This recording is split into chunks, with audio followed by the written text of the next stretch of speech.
Assalamualaikum warahmatullahi wabarakatuh.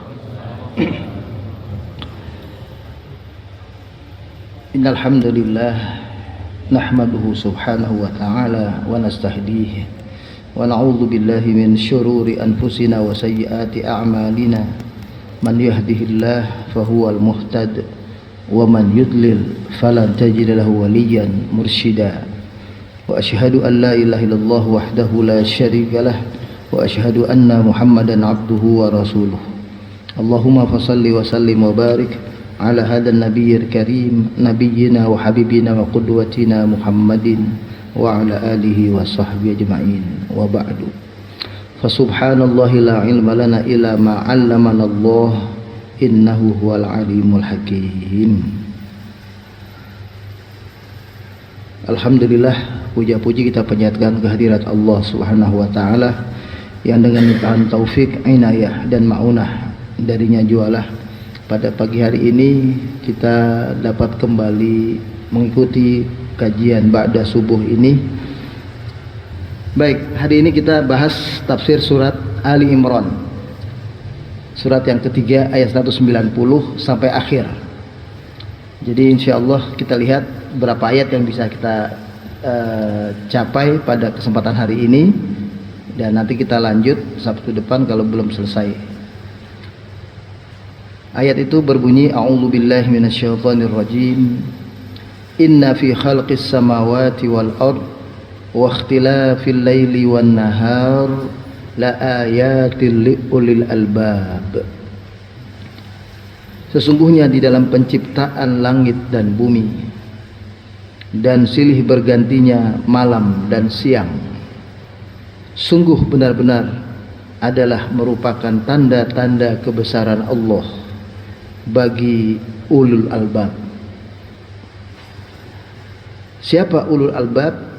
Ulul albab adalah alladzina yadhkuruna Allaha qiyaman wa qu'udan wa 'ala junubihim. Ulul albab adalah orang-orang yang senantiasa mengingat Allah, berzikir dengan hati dan lisannya.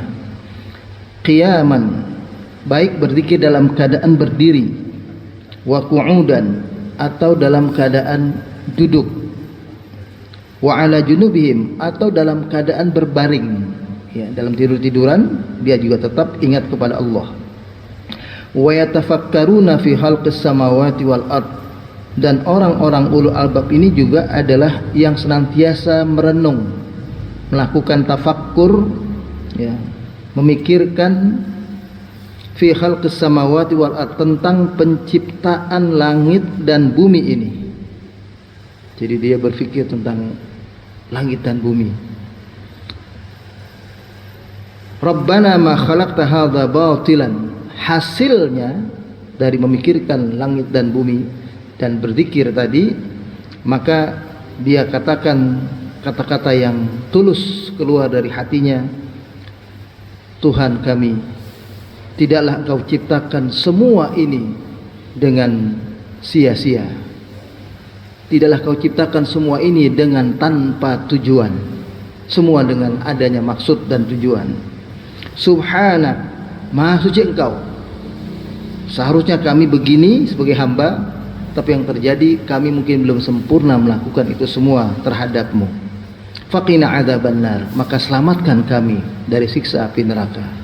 Bebaskan kami dari siksa api neraka. Rabbana innaka man tudkhilin nar faqad akhzaitah. Tuhan kami, sesungguhnya siapapun yang Engkau masukkan ke dalam neraka nanti, faqad akhzaitah, sungguh orang itu adalah orang yang Engkau hinakan. Ya. Wa ma lidzalimina min ansar, dan bagi orang yang zalim tidak ada satu orang penolong pun nanti di akhirat. Rabbana, Tuhan kami, innana sami'na munadiyan yunadi lil iman, sesungguhnya kami ada mendengar seruan orang-orang yang menyeru atau mengajak kepada kami, kepada keimanan ini. kepada aminu bi rabbikum fa amanna, mengajak kami berimanlah kalian kepada Allah Tuhan kalian, lalu kami beriman. Rabbana faghfir lana dzunubana, Tuhan kami, ampunilah kami maka dari itu, ampunilah kesalahan-kesalahan dan dosa-dosa kami. Wa kaffir anna sayyi'atina, dan tutupilah dari kami semua kesalahan-kesalahan, kekurangan-kekurangan kami. Wa tawaffana ma'al abrar, dan wafatkan kami bersama orang-orang yang senantiasa berbuat kebajikan. Rabbana wa atina ma wa'adtana ala rusulik, Tuhan kami, limpahkanlah kepada kami apa yang kau janjikan terhadap para rasul utusanmu itu. Wala tukhzina yaumal qiyamah, dan jangan kau hinakan kami nanti pada hari kiamat.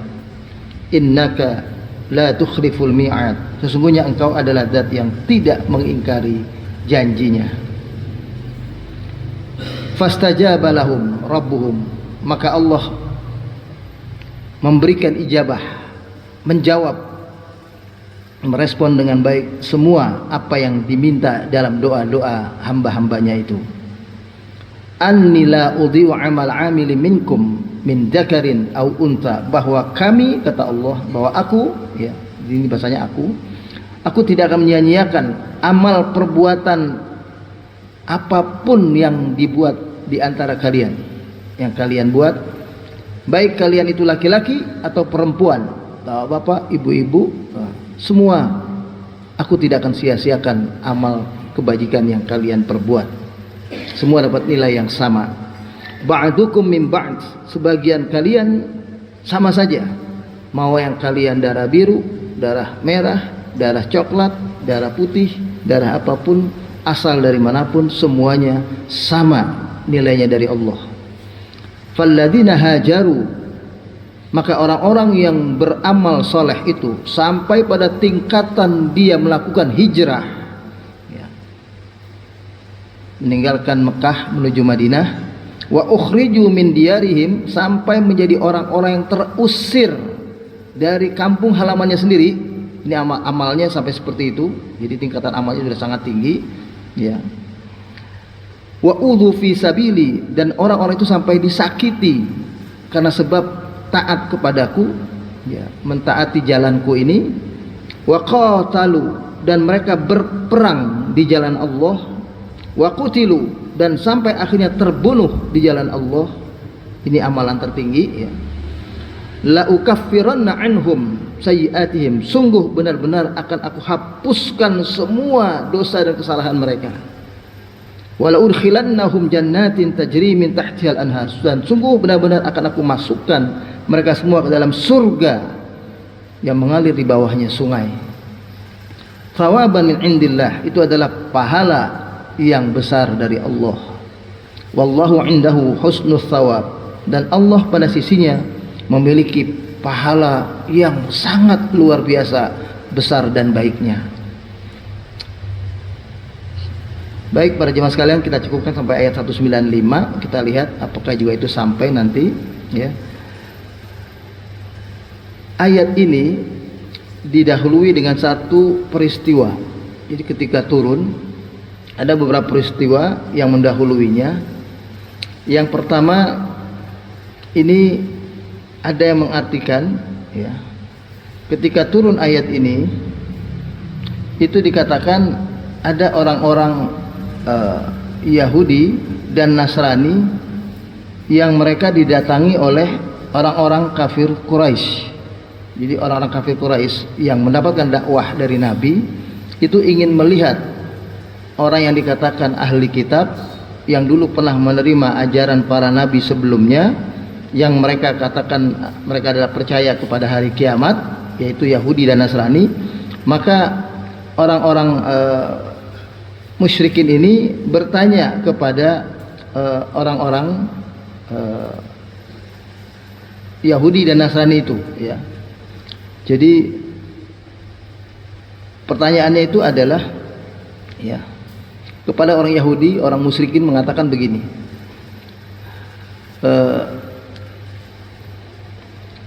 kaifa tu'min bi Musa bima Musa yu'minu billah. Bagaimana kalian beriman kepada Musa dan bagaimana Musa itu beriman kepada Allah.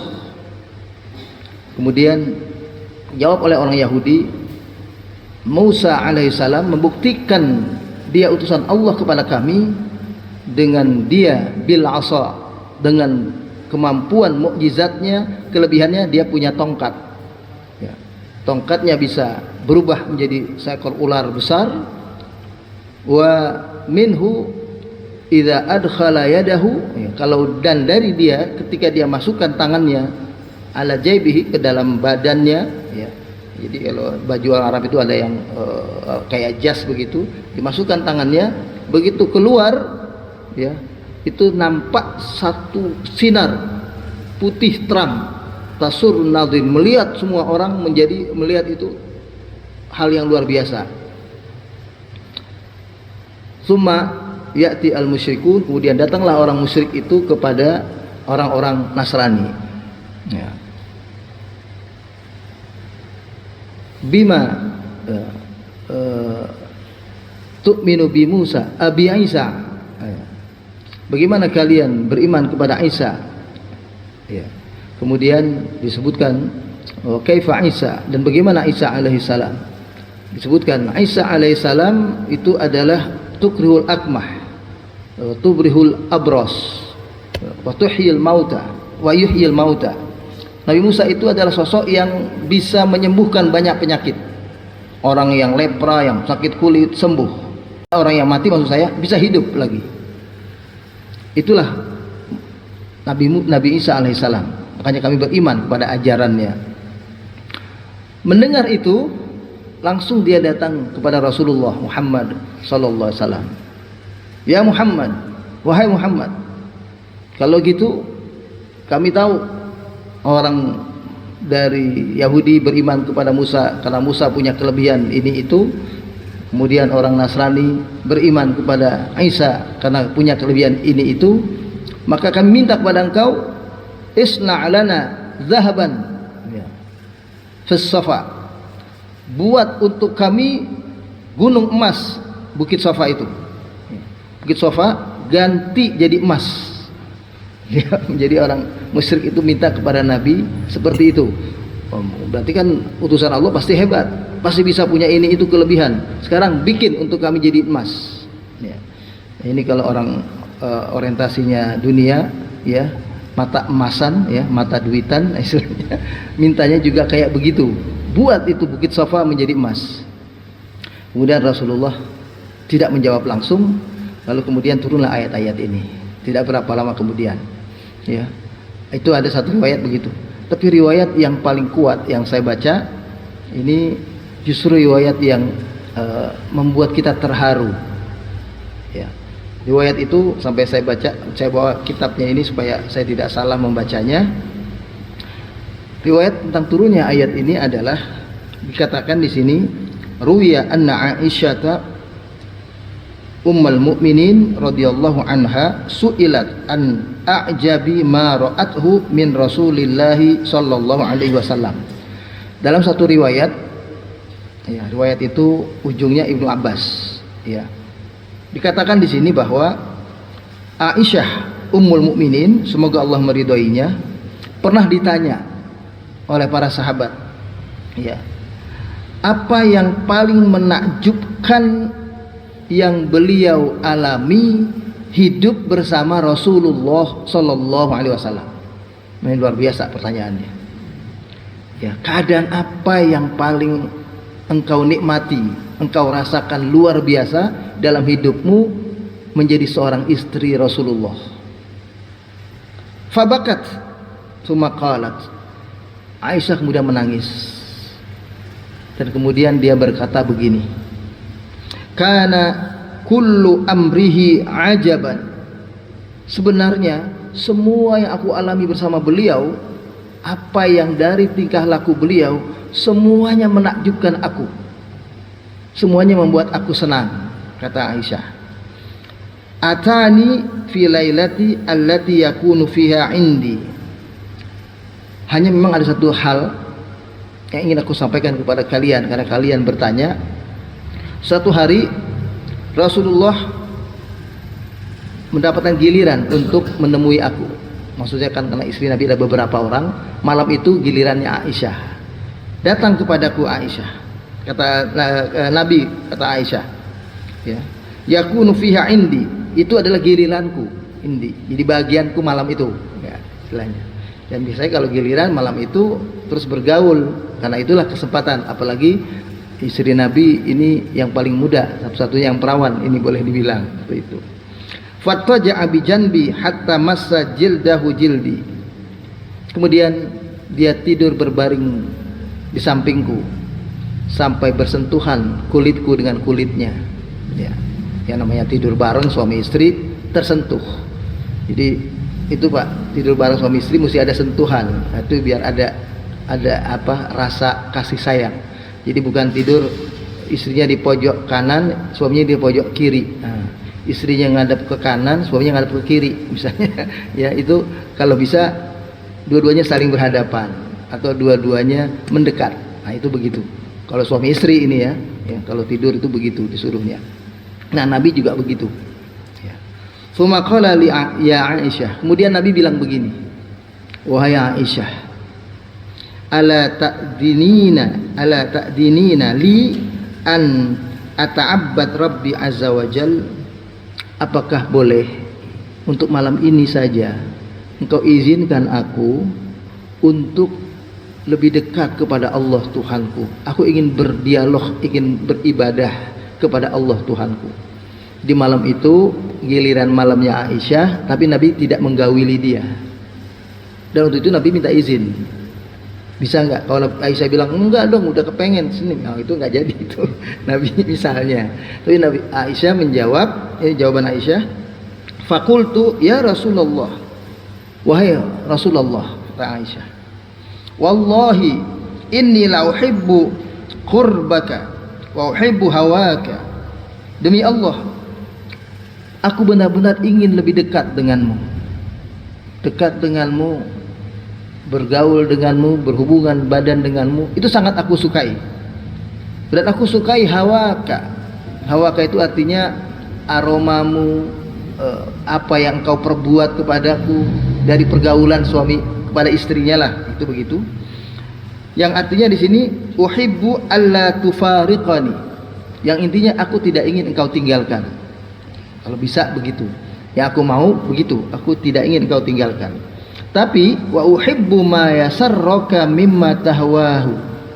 Tapi aku lebih suka engkau menjadi senang dan bahagia karena sebab perbuatanku. Maksudnya Aisyah mengizinkan ini dan itu membuat Nabi senang dan bahagia, itu lebih aku sukai. Saat itu Nabi minta izin agar diizinkan malam itu dia ingin bermunajat kepada Allah, ingin sholat tahajud, maksudnya gitu. Ya. Menjawab, silahkan. Kalau itu yang membuat engkau senang, itu justru yang lebih aku sukai. Meskipun aku senang engkau bersamaku, ya, bergaul denganku, tapi lebih aku sukai lagi adalah aku melakukan sesuatu yang membuat engkau senang, yaitu dengan cara mengizinkan Nabi malam itu untuk bermunajat kepada Allah. Jadi malam itu Nabi sholat malam. Faqama ila qurbati min ma'in fil bait. Kemudian Nabi bangun, ya. Di dekat rumahnya ada air. Fatawaddoa. Lalu Nabi kemudian berwudu. Walam yukathir sabbal ma. Dan Nabi kalau berwudu itu enggak lebih, airnya itu enggak dibuat mubazir. Jadi segini aja nih Pak, kira-kira satu kopi ini. Ini airnya Nabi kalau berwudu. Jadi wudu itu Nabi itu airnya tidak mau banyak-banyak, karena air itu susah di sana. Dan kita disuruh sebetulnya begitu Pak berwudu. Jadi walaupun wudunya kita pakai keran, itu yang terbaik. Jangan keran dibikin ada keran besar-besar punya, tidak, dikecilin aja volumenya. Malah ada yang terbaik itu buka keran berwudu, ditampung air. Setelah itu tutup. Air ada di sini, tutup. Dia kemudian buat mulut. Buka lagi, tadahin di sini, kemudian dia buat hidung. Buka lagi, diisi lagi di sini, dia buat muka. Jadi airnya itu buka tutup. Nah, itu lebih hebat lagi itu. Jadi air itu memang harus kita irit, apalagi sekarang kita lagi dalam kehidupan harus bersahabat lagi dengan alam dengan lebih dekat. Jangan pernah boros dengan air. Dan kata Nabi, nggak boleh kita berwudu dengan boros, walaupun di dalam sungai atau air sungai yang mengalir. Sungai mengalir kan kita bisa ceplok-ceplok, semuanya bisa bebas gitu. Itu di situ tetap kita disuruh berhemat. Nah, lagi kita dengan air keran. Jadi kalau orang yang suka wudunya buka keran gede-gede sampai dia wudunya nyipret sana sini, itu maaf salah satu cara wudu yang disukai sama Ya'juj Ma'juj. Kalau di hari kita bahas Ya'juj Ma'juj, itu orang yang disukai Ya'juj Ma'juj adalah orang yang berwudu dengan air yang keras, air yang banyak, itu suka begitu. Kalau kita disuruh airnya sederhana, sedikit aja. Baik, kita lanjut. Tsumma qama yusalli, kemudian Nabi bangun untuk sholat. Wa yatahajjad fabaka fi salatihi hatta balla lihyatihi.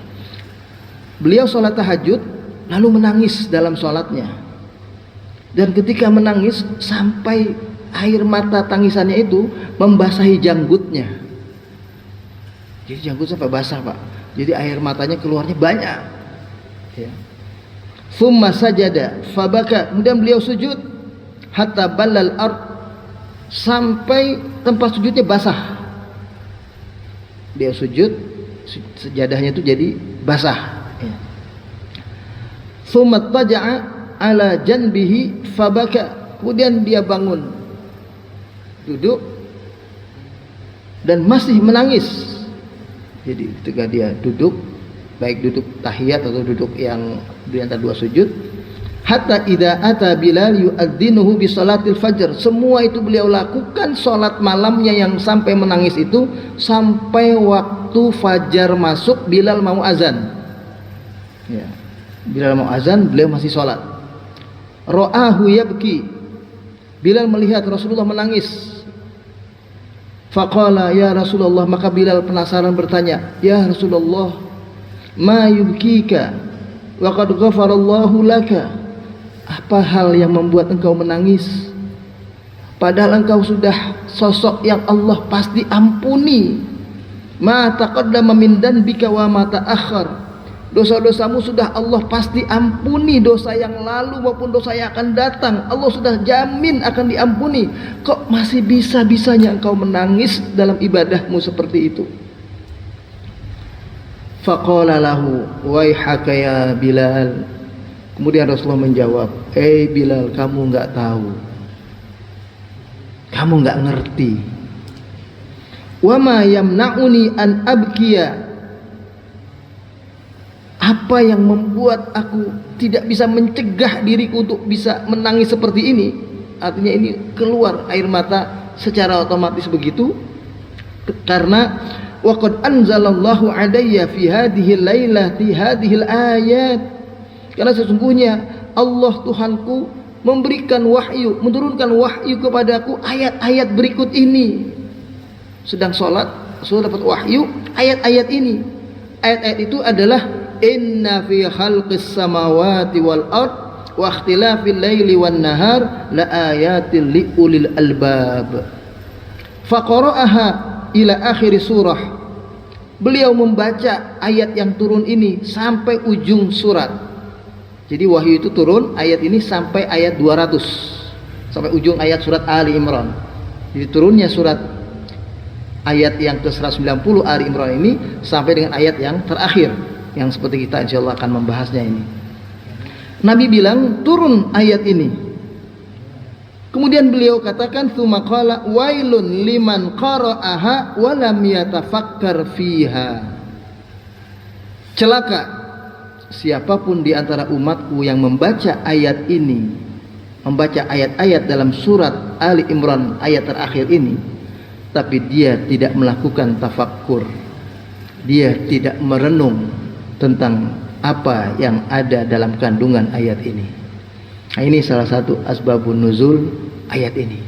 Jadi ayat ini luar biasa, Pak. Cari tahu apa maknanya. Hal yang sampai membuat Rasulullah minta izin kepada istrinya agar malam itu bisa berdekatan dengan Allah. Dan sudah berdekatan dengan Allah dalam sholat. Jadi kalau dengan kita kalau berdekatan dengan Tuhan, dengan Allah adalah sholat. Itu cara yang paling efektif untuk dekat dengan Allah. Bukan baca zikir ribuan kali, baca zikir, baca ini, bukan. Yang paling utama adalah sholat. Itu zikir yang terbaik. Ya. Baca Quran juga masih kalah. Karena baca Quran ada dalam bacaan sholat. Itu begitu. Bacaan zikir ada dalam bacaan sholat. Kita baca subhanallah, kita baca subhana rabbiyal a'la, itu ada zikirnya. Jadi sholat itu adalah zikir yang sempurna. Maka Imam Ibnu Taimiyah itu mengklasifikasi zikir yang terbaik adalah sholat. Kemudian yang kedua urutannya adalah qiraatul Quran, baca Quran. Kemudian yang ketiga adalah baca zikir-zikir yang lain, tahlil, tahmid, tasbih dan seterusnya. Makanya kalau ada orang sedang sholat, kita baca Quran, sebaiknya kita pelankan bacaan Quran kita supaya tidak mengganggu orang yang sholat. Ada orang yang sedang baca Quran, kita lagi berzikir, kita pelankan bacaan zikir kita supaya tidak mengganggu orang yang baca Al-Quran. Kalau kita malah baca zikirnya keras-keras, bukan saja mengganggu orang yang baca Quran, mengganggu orang yang sholat. Nah, itu sebetulnya ada kekeliruan. Ya, karena memberikan kesempatan orang yang sholat dengan tenang dan nyaman itu jauh lebih utama. Baik, kita lanjut. Jadi ada hal yang luar biasa dalam ayat ini. Sekarang kita lihat tafsirnya, ya. Kalau tadi itu masih asbabun nuzul, pembukanya. Tafsirnya ini mengatakan, kita lihat, inna fi khalqis samawat, sesungguhnya dalam penciptaan langit dan bumi, wa ikhtilafil laili wan nahar, dan dalam silih bergantinya malam dan siang, la ayatin li ulil albab, sungguh benar-benar terdapat tanda-tanda kebesaran Allah bagi ulul albab. Nah, ulul albab ini di ayat ini sudah diceritakan, diterangkan siapa yang dimaksud oleh Allah ulul albab. Ulul albab dikatakan di ayat ini alladzina yadhkurunallaha qiyaman wa qu'udan wa 'ala junubihim. Ulul albab adalah orang-orang yang senantiasa ingat kepada Allah dalam segala keadaan. Dia duduk, ingat Allah. Dia berdiri, ingat Allah. Dia berbaring, ingat Allah. Ingat Allah dimanapun, dalam keadaan apapun, itu maksudnya. Karena kita beraktivitas pasti antara tiga itu, antara duduk, berdiri, dan berbaring. Kita bekerja, kita berdiri. Kita bekerja, kita duduk. Kita beraktivitas itu pasti mengalami itu. Itu yang pertama. Kemudian yang kedua disebutkan wa yatafakkaruna fi khalqis samawati wal ard, dan orang ini merenungkan tentang apa yang ada di langit dan di bumi ini, menjadikan mereka berpikir. Jadi berpikir itu, merenungkan tentang penciptaan langit dan bumi ini, itu mestinya didahului dengan zikir seperti dalam ayat ini. Kalau orang memperhatikan alam semesta ini, lalu meneliti tentang kehebatan alam semesta ini tanpa didahului dengan zikir, maka yang ada hanyalah kekaguman terhadap fenomena alam yang dianggap ini adalah alamiah.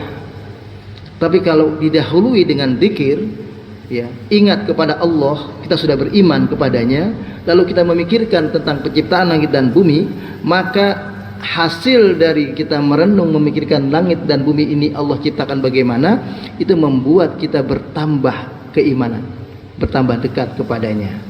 Itu menguatkan keyakinannya, itu begitu. Nah, kita lihat ya lebih jauh, disebutkan penciptaan langit dan bumi dalam tafsir, beberapa tafsir yang modern seperti Fizail Quran itu disinggung tentang penciptaan langit dan bumi ini. Kalau Bapak kita renungkan, itu diawali dengan tadinya langit dan bumi itu satu. Langit dan bumi tadinya ini satu. Kemudian terjadi satu ledakan dahsyat yang kalau teori ilmiah itu mengatakan ada Big Bang, bilangnya begitu. Terjadilah kemudian bumi, langit dan bumi ini kemudian ada ledakan, lalu kemudian pecah. Pecahannya itu, ini kayak gelas ini, gelas pecah. Pecahannya kemana-mana. Ya. Itu biasanya kalau gelas pecah, pecahannya kemana-mana, pasti pecahan itu nggak beraturan. Dan kalau pecahan gelas itu lalu ada angin yang berputar keras, pasti pecahannya itu, misalnya ada kipas angin besar dari pecahan gelas pecah ini, itu kalau diputar Pak, itu mungkin antara kepingan-kepingan serpihan bekas gelas beling itu saling bertabrakan satu sama lain, ya kan? Nah, kayak ada kertas kita tiup di suatu tempat, dia pasti bertabrakan itu kalau berkeliling. Ya. Tapi ternyata ini begitu jadi Big Bang, ledakan besar, yang terjadi adalah alam semesta ini menjadi serpihan-serpihan tadi, bekas-bekas beling tadi, tapi dia ketika diputar dengan keras itu tidak saling bertabrakan. Pecahan-pecahan beling tadi itu nggak saling bertabrakan. Ini menunjukkan ini ada yang mengontrol, ada yang mengatur putaran mereka. Dan putaran di alam semesta ini hitungannya bukan lagi kilometer, kecepatannya berdasarkan kecepatan hitungan cahaya. Jadi kalau cahaya kita lihat set berapa lamanya, seperti itulah. Kan seperti bumi kita ini mengitari matahari, itu kalau Bapak pelajari dalam ilmu tentang alam ini, apa istilahnya, mengitari matahari Pak, kecepatannya 1340 sekian kilometer per jam. Bumi ini berputar itu 1300 sekian per jam, melebihi kecepatan pesawat terbang. Yang kalau kita pergi haji, pergi umroh, itu naik pesawat besar Boeing, ya. Boeing itu besar-besar Pak, dibuat isinya 360 orang, isinya 470 orang, 450 orang, itu dibuat oleh Amerika, oleh Inggris, itu karena diilhami oleh orang pergi haji dan umroh. Sebetulnya mereka berani bikin pesawat besar-besar. Kenapa saya berani bilang gitu? Karena kalau dibuat untuk Olimpiade itu hanya 5 tahun sekali, 4 tahun sekali. Dibuat untuk Piala Dunia 4 tahun sekali. Dibuat untuk Piala Eropa sekian tahun sekali juga. Kalau 4 tahun sekali kapal itu jalan, itu enggak, ya orang bisnis itu namanya enggak apa namanya, enggak balik itu apa istilahnya, ya. Hasilnya jadi tidak menguntungkan. Tapi karena mereka tahu orang Islam pergi haji, orang Islam pergi umroh pasti perlu pesawat besar-besar. Dia bikin pesawat besar. Jadi Boeing sama Airbus itu dibuat, dan itu jadi dominasi 2 negara saja, Amerika sama Inggris. Karena begitu ada yang lain bikin pesawat, mau bikin pesawat penumpang, ya dulu itu nggak bisa, jatuh di Bogor, kan gitu. Kalau mau bikin pesawat besar itu dominasi 2 negara itu aja. Kalau yang lain mau bikin pesawat tempur aja. Tapi kalau pesawat penumpang harus monopoli 2 maskapai ini, dua negara ini, Inggris sama Amerika. Ya. Tahu kan Pak yang jatuh di Bogor? Berarti mau bikin siapa itu? Nah, itu ya Sukhoi itu dulu itu. Nah, itu nggak boleh Sukhoi itu bikin. Itu karena bisa menghancurkan bisnis 2 negara itu tadi. Baik, kita kembali. Jadi yang terjadi, kecepatan bumi mengitari matahari itu lebih cepat dari kecepatan pesawat. Kita kalau naik pesawat paling 950 km per jam Pak, 980 km per jam. Tapi karena kecepatan itu sangat cepat dan yang berputar itu benda yang sangat besar, kita nggak berasa. Berasa nggak ini lagi muter sekarang? Ini sebetulnya nih Pak, kita lagi berputar ini 1300 sekian kilometer per jam. Tapi nggak terasa. Kayak kita naik pesawat 980 km per jam, di dalam pesawat itu nggak terasa kayak kita naik mobil 150 km per jam. Itu terasa itu karena kecil. Makin kecil kita, apalagi benda itu terbuka kayak naik motor 100 km per jam, terasa itu kecepatannya. Tapi kalau makin besar kendaraan yang kita tunggangi lalu berjalan dengan sangat cepat, itu semakin tidak kita rasakan kecepatan itu, kan gitu Pak ya. Ini sesuatu yang logik demikian, masuk akal. Nah jadi setelah hancurnya dengan itu kalau Allah mengaturnya sendiri, berkeping-kepinglah alam semesta ini, ya. Lalu kemudian menjadi beberapa bintang, beberapa planet-planet, termasuk bumi, matahari, bulan, planet-planet yang lain. Itu ibaratnya tadi gelas yang pecah, lalu kemudian diputar dengan angin yang kecepatannya kecepatan cahaya tadi saya bilang, itu tidak saling bertabrakan satu sama lain. Yang kita kalau muter sesuatu di depan kita aja, kita kasih angin, pasti tabrakan itu. Nah ini tidak. Nah, ini menunjukkan ada yang mengatur, ada yang menciptakan, ada yang mengontrol. Disinilah yang membuat Rasulullah sampai menangis. Karena memikirkan ini.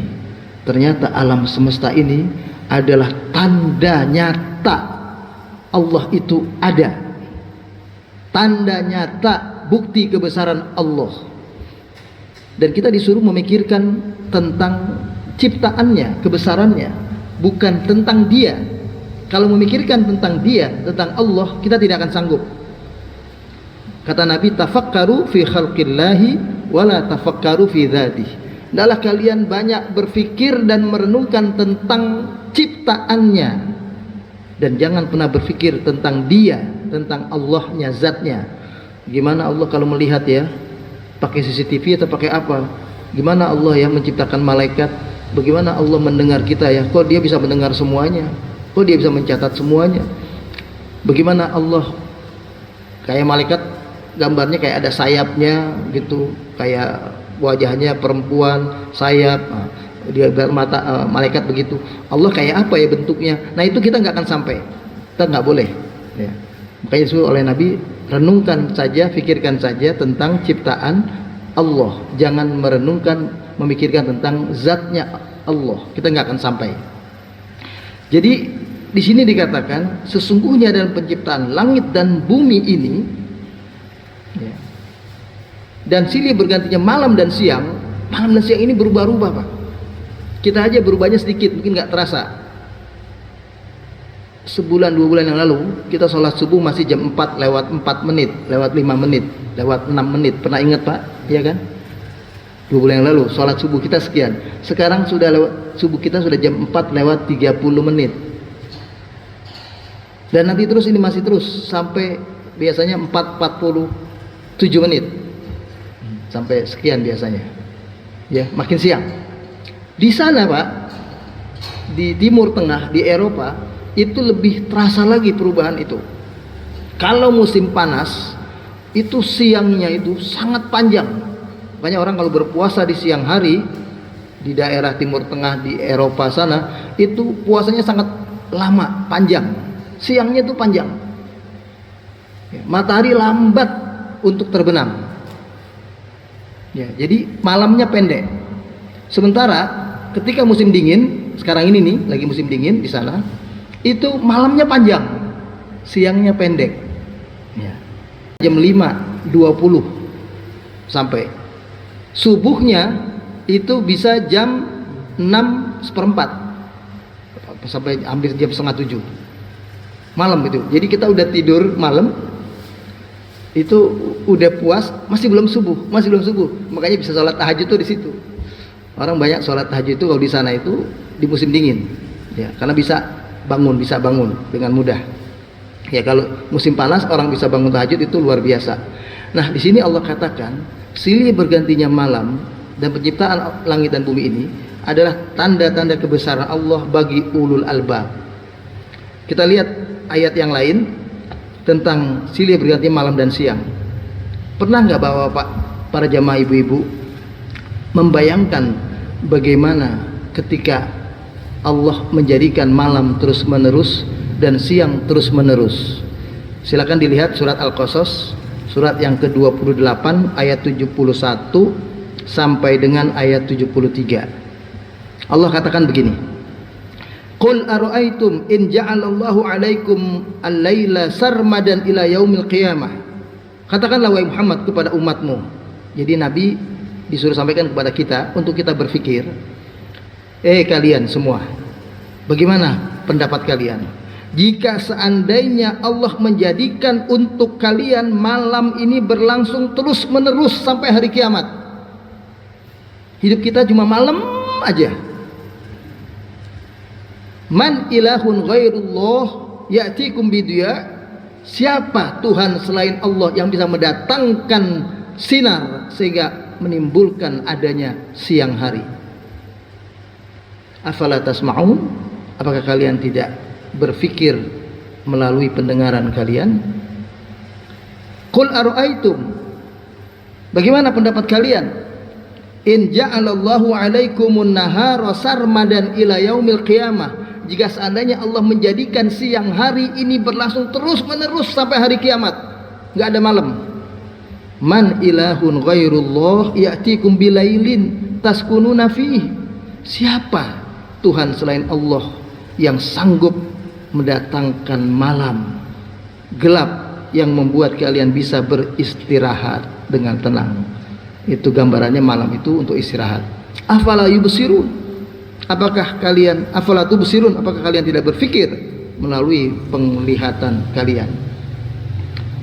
Wa min rahmatihi, dan adalah karena kasih sayang Allah kepada kalian, karena rahmatnya, ja'ala lakumul laila wan nahar, Allah jadikan malam dan siang, litaskunu fihi, yang satu malam Allah jadikan untuk kalian istirahat, tenang, walitabtaghu min fadli, dan siangnya Allah jadikan untuk kalian mencari karunia Allah, wala'allakum tashkurun. Ini semua agar kalian bersyukur kepada Allah.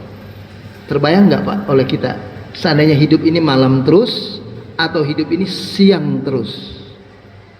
Kita tidak bisa menikmati hidup ini, tapi Allah dengan kasih sayangnya menjadikan kita bisa menikmati malam dan menikmati siang. Ini perlu pemikiran, perlu hal yang direnungkan. Nah, dalam hal ini disebutkan yang bisa memikirkan ini dengan baik adalah ulul albab. Ulul albab itu diambil dalam bahasa dari kata-kata lubbah. Lubbah itu artinya biji yang terdalam, inti dari sesuatu. Jadi begini, saya umpamakan, ada kulit, ada buah jeruk, ya, jeruk. Ada kulitnya warna hijau, ada yang kulitnya warna kuning atau orange, kan gitu ya. Di dalam buah jeruk ini, setelah dikupas kulitnya, ada buah, ya kan Pak? Ada buahnya. Dalam buahnya ternyata ada bijinya. Ada bijinya kan? Dalam bijinya, jadi buah itu mesti ada biji Pak. Kalau buah nggak ada biji, itu malah nggak bagus. Itu pasti sudah ada rekayasa kimia. Jadi kalau cari semangka yang nggak berbiji malah nggak bagus, cari anggur yang nggak berbiji malah nggak bagus, mesti yang berbiji, ya. Dalam biji itu pun ternyata ada seratnya lagi, ada kulitnya lagi. Perhatikan nggak Bapak? Biji itu, biji jeruk bisa dikupas itu serabutnya, yang tadinya licin jadi nggak licin. Kalau dikupas lagi, itu ada intinya yang warna putih dari hijau. Jadi kalau hijau semua kulit jeruk, ada putihnya satu. Nah, orang yang disebut ulul albab itu nggak seperti kebanyakan orang lain. Orang lain cuma tahu jeruk itu kulitnya aja. Orang lain cuma tahu jeruk itu adalah buahnya aja yang rasanya manis, rasanya asam. Orang lain cuma tahu buah jeruk itu adalah bijinya saja yang untuk ditanam. Tapi tidak ada yang tahu buah jeruk itu ada intinya tadi yang warna putih dari hijau, atau sebaliknya warna hijau dari putih. Nah, ulul albab adalah orang yang tahu persoalan sampai ke intinya. Itu begitu Pak. Jadi kita yang berpikir tentang penciptaan langit dan bumi, yang berpikir tentang pergantian siang dan malam, nggak seperti kayak orang tahu siang, ya siang buat kerja, udah. Tahu malam, ya malam buat tidur, udah. Cuma tahunya itu. Nah, ulul albab tidak. Di samping memperhatikan siang dan malam seperti itu yang dia alami kesehariannya, dia memikirkan bahwa ini tidak mungkin tercipta dengan sendirinya. Ini tidak mungkin ada begitu saja. Ini tidak mungkin kalau tidak ada tangan yang kuat, tangan yang kuasa, sang pencipta. Kalau buat kita orang beriman, Allah Subhanahu wa taala, tidak mungkin terjadi semacam ini. Itu begitu. Ini yang membuat Rasulullah sampai menangis, Pak. Ya, bayangkan sholat tahajud Nabi menangis, dibayangkan sampai kemudian membasahi itu. Lalu kemudian nggak sampai di situ. Beliau karena memikirkan itu, keluarlah hasil dari memikirkan, merenungkan penciptaan langit dan bumi seperti yang kita bahas sementara ini tadi. Ya Allah, Engkau tidak ciptakan semua ini tanpa tujuan. Engkau tidak ciptakan semua ini dengan sia-sia. Di ayat Al-Quran yang lain dikatakan, afara'aitum annama khalaqnakum abatan wa annakum ilaina la turja'un. Itu di surat Al-Mu'minun, ya, surat yang ke-23 Al-Mu'minun, itu pada ayat 115. Allah katakan begini, afahasibtum annama khalaqnakum abathan wa annakum ilaina la turja'un. Apakah kalian mengira, kalau sudah kalian baca alam semesta kayak begini, kita sudah tahu langit dan bumi seperti ini, maka buat kalian, kita semua ini maksudnya, apakah kalian mengira Allah menciptakan kalian seperti ini, kita Allah ciptakan sebagai manusia seperti ini adalah dengan tanpa maksud dan tujuan, hanya main-main? Padahal kalian pasti akan dikembalikan kepada Allah. Jadi penciptaan manusia itu dengan maksud dan tujuan. Dan manusialah yang menjadi wakil Allah, khalifah Allah di muka bumi ini, untuk menjadikan semua ciptaan Allah yang ada di langit dan di bumi. Ciptaan Allah itu hewan, ciptaan Allah itu tumbuh-tumbuhan, ciptaan Allah itu binatang serangga, ciptaan Allah itu bintang, bumi ini sendiri, matahari, bulan dan sebagainya. Itu semuanya untuk diberdayakan secara maksimal oleh sosok yang namanya manusia. Hanya manusia yang bisa menjadi manajer semua dari apa yang Allah ciptakan ini. Jadi Allah itu direkturnya, istilahnya, yang punya, sekaligus komisarisnya, yang menciptakan alam semesta ini. Kita diciptakan oleh Allah jadi direkturnya atau jadi manajernya yang ngatur semua ini. Dan kita yang bisa, karena kalau diserahkan kepemimpinan itu kepada hewan, hancur alam ini. Diserahkan kepada gunung, hancur semuanya.